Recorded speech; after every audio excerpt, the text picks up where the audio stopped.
In the myth of the Garden of Eden, Eve chooses to eat a fruit, an apple, that will give her the knowledge of good and evil, and therefore a system of morality that will judge every action she ever takes as right and wrong.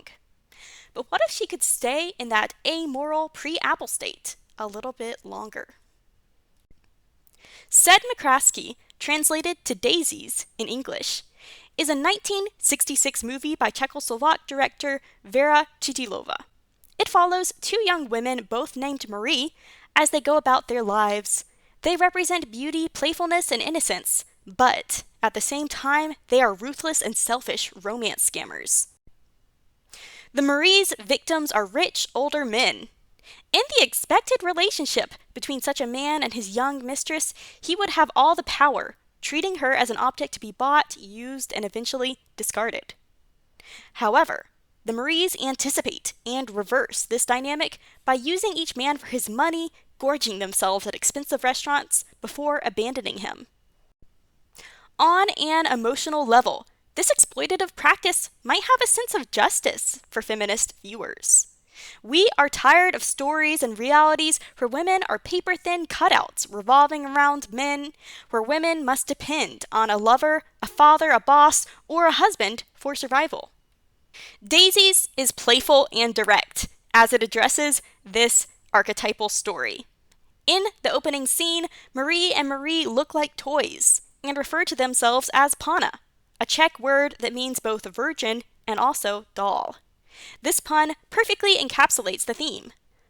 If women are objects, if they are treated like dolls, then they are not moral agents and cannot be held responsible for their own actions.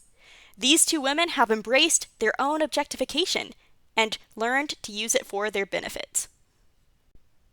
But though the story may feel satisfying at first, the movie forces you to question your enjoyment. None of these men are the patriarchy. Each man is simply a human with real feelings who is hurt by the Marie's actions. Our delight in their misfortune, therefore, is not justice. The second half of the movie explores the Maries beyond their interactions with men. It shows them where their amoral attitudes will take them. They take joy in hedonistic pleasures, in being rude in public, and in being unapologetically themselves. But their lifestyle doesn't ultimately bring them happiness. In between male victims, their selfishness eventually turns them against each other. This is visualized by one Marie acting as though she will eat the other Marie when they run out of sausages to eat, saying, "I don't see any other meat around here."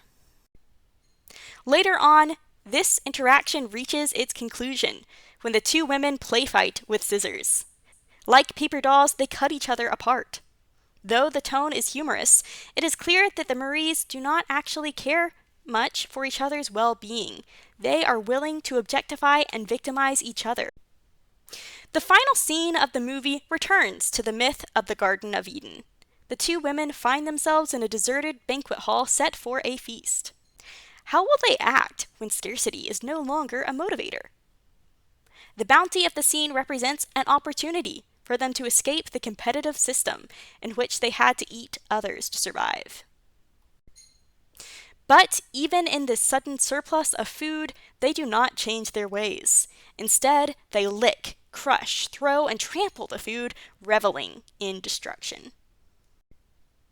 Once the entire feast is thoroughly destroyed, Marie and Marie look around the room and seem to have a moment of contrition. They decide to put things back as they once were, but as they pick up crushed food and place broken shards of dishware in circles, it becomes clear that their efforts are a mockery of the original feast rather than a true atonement. Daisies has been interpreted in many ways. It is impossible not to love and admire the Maries despite their destructiveness.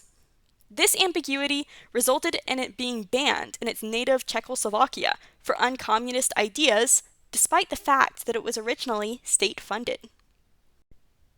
Ultimately, director Chytilova's vision in this movie has stood the test of time. It was originally significant for its groundbreaking use of color, and it became a defining film of the art house movement. Audiences today continue to find elements to love and to hate in the alluring characters of Marie and Marie, finding wisdom and understanding and exploring how immoral power dynamics influence our understanding of right and wrong.